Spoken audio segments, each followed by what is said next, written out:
এবং এই পরীক্ষার সফলতার মূল মন্ত্রও কোরআনে ঘোষিত হয়েছে। আলহামদুলিল্লাহ বলেন।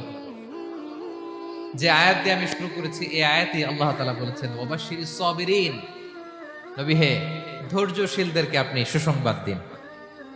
ধৈর্যশীলদেরকে সুসংবাদ দিন, তার মানে বিপদে ধৈর্য ধারণ করতে হবে। প্রিয় ভাইরা, ইন্নামাস সাবরু ইনদা সাদামাতিল উলা।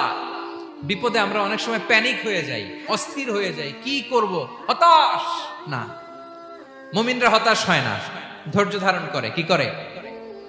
কি করে?